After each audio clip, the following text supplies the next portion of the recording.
প্রথমত আজকে দুটো বিষয়, একটা হচ্ছে ফারাক্কা ব্যারেজ এবং বাংলাদেশের সংকট, দ্বিতীয়ত হচ্ছে আমরা ব্যারেজ করব কিনা এবং এক মুশকিল। আমি কিন্তু কিছু করিনি।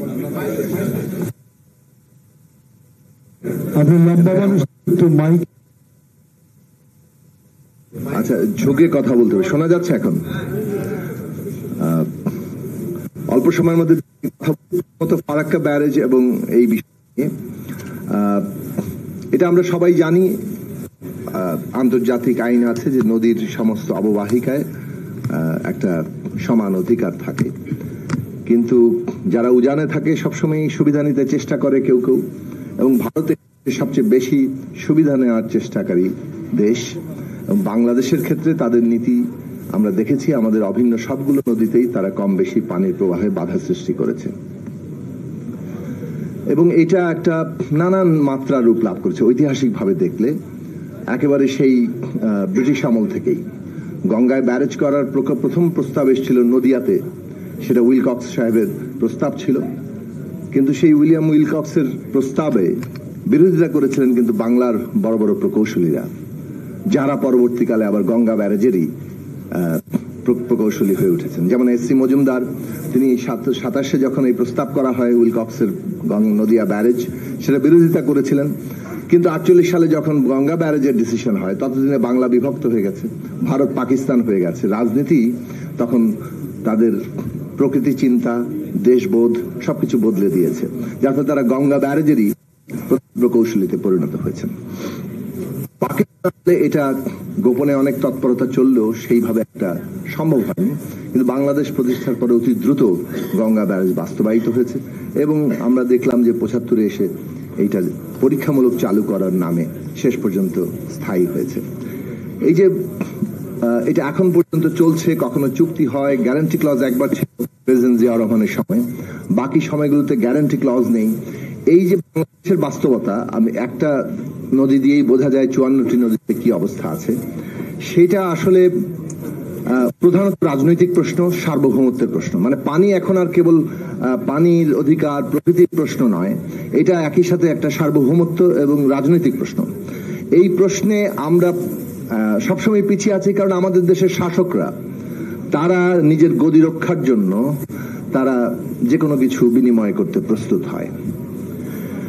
কাজেই আমরা পানির অধিকার পাবো কি পাবো না, সেই প্রশ্নটি যেহেতু রাজনৈতিক এবং সার্বভৌমত্বের প্রশ্ন, আজকের বাংলাদেশে এটা সিদ্ধান্ত নিতে হবে যে বাংলাদেশের জনগণ জাতীয় প্রশ্নে ঐক্যবদ্ধ থাকবে কিনা, এবং আমাদের রাজনৈতিক ব্যবস্থা জনগণকে জাতীয় প্রশ্নে ঐক্যবদ্ধ রাখার উপযোগী কিনা।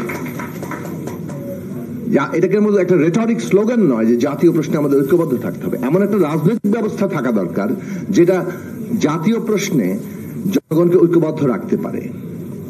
যদি এরকম ব্যবস্থা হয় শেখ হাসিনার মতো, যে আমরাই জমিদারি করব, বাকি সবাইকে রাজনৈতিক ব্যবস্থার বাইরে ছুলে ফেলে দেব, তাহলে সেখানে জনগোষ্ঠীকে ঐক্যবদ্ধ রাখা যায় না, সেই রাষ্ট্র ফেল করে। এটা প্রমাণিত হয়ে গেছে, এবং আমাদের অভ্যুত্থান আমাদেরকে সেই অবস্থা থেকে মুক্তি দিয়েছে যে আমরা একটা নতুন রাজনৈতিক ব্যবস্থা গড়ার আমরা সন্ধিক্ষণে কিংবা একটা প্রক্রিয়ার মধ্যে আছি, যেখানে আমরা আমাদের নানান বিরোধ, মত পার্থক্য, প্রতিদ্বন্দ্বিতা, প্রতিযোগিতা, এমনকি মাঝে মাঝে সংঘাত, সবকিছু সত্ত্বেও একটা অভিন্ন রাজনৈতিক ব্যবস্থার মধ্যে থাকতে পারবো, সেখানেই আমরা মীমাংসা করতে পারবো। এইটা খুবই গুরুত্বপূর্ণ প্রশ্ন। এই পলিটি নির্মাণ যদি আমরা করতে পারি, জনগণকে আমরা ঐক্যবদ্ধ রাখতে পারবো, তখন আমরা জাতীয় প্রশ্নে এমন একটা অবস্থান নিতে পারবো যেখানে ভারতও বাধ্য হবে আন্তর্জাতিক আইন মেনে আমাদের হিস্সা আমাদের বুঝিয়ে দিতে। পানির প্রবাহ যদি ঠিক না থাকে তাহলে নদীগুলো মরে যাবে। মৌলানা ভাসানী 76-এর লং মার্চে বলেছিলেন যে এই নদীর পানিতে কেবল মানুষের অধিকার নাই, নদী বেঁচে থাকার জন্য পানির দরকার আছে। পশু পাখি, সাপ, ব্যাঙ, তাদের এখানে হক আছে। এই যে হকের প্রশ্ন, প্রকৃতির প্রশ্ন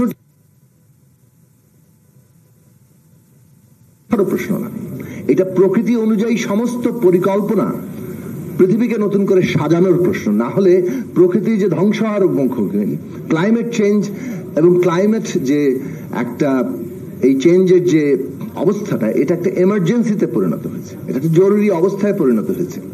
এই জরুরি অবস্থাটা দুনিয়াব্যাপী এই আগ্রাসী ধনতন্ত্র, আগ্রাসী সমস্ত কিছু দখলই যে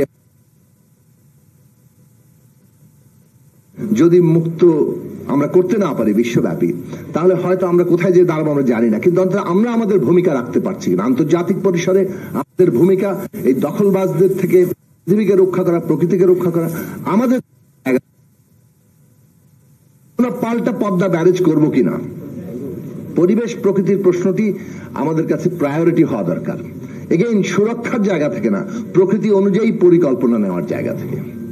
এই পার্থক্যটা দৃষ্টিভঙ্গিগত, কেননা জগৎ অ্যানথ্রোপোসেন্ট্রিক, মানুষ কেন্দ্রিক। জগৎ হওয়া দরকার প্রকৃতি কেন্দ্রিক, আমরা প্রকৃতির অংশ। এবং আমরা যে আজকে বিপ্লবের কথা বলি, আমাদের এইটাই বিশ্বাস, বিপ্লব মানে হচ্ছে মানুষের সম্পর্কের বদল, মানুষ এবং প্রকৃতির সম্পর্কের বদল। যদি সত্যিকার অর্থে ন্যূনতম কোনো পরিবর্তনের জায়গা আমরা চিন্তা করি, তাহলে এই পরিবর্তনের জায়গাটা আমাদের এজেন্ডার মধ্যে, কর্মসূচির মধ্যে আনতে হবে। পদ্মা ব্যারেজের পুরো প্রশ্নটি আমরা করব কিনা, এইটা একটা পরিবেশগত এবং প্রকৃতিগত প্রশ্ন। এই প্রশ্নে এক্সপার্টিসরা কথা বলবেন, আমরা আরো গবেষণা করব। যদি এটা বাংলাদেশ এবং পরিবেশগতভাবে এই জায়গা থেকে আমরা উপকৃত হই, ডেফিনেটলি আমাদের এইটা রাজনৈতিক এজেন্ডা এবং ভবিষ্যতের সরকারের একটা গুরুত্বপূর্ণ অর্থনৈতিক রাজনৈতিক প্রকল্পে পরিণত হওয়া দরকার। সেই বিবেচনার পরিপ্রেক্ষিতেই আরো স্পষ্ট সিদ্ধান্ত হয়তো আমরা ভবিষ্যতে নিতে পারবো। আমি প্রথমে দুঃখ প্রকাশ করি যে আমি দেরিতে এসেছি, আমি আবারও দুঃখ প্রকাশ করি আমি আগে চলে যাব অংশ নেওয়ার জন্য। সব সিনিয়র নেতৃবৃন্দ এবং আমাদের সিনিয়র বিশেষজ্ঞ বুদ্ধিজীবী এবং সব পণ্ডিতরা আছেন, আমি মানে জোর হস্তে ক্ষমা চাইছি আপনাদের সবার কাছে। হ্যাঁ, আমি শেষ করি। আমাকে এখানে ডাকার জন্য আবারও ধন্যবাদ জানাই। ধন্যবাদ জনাব সাকি।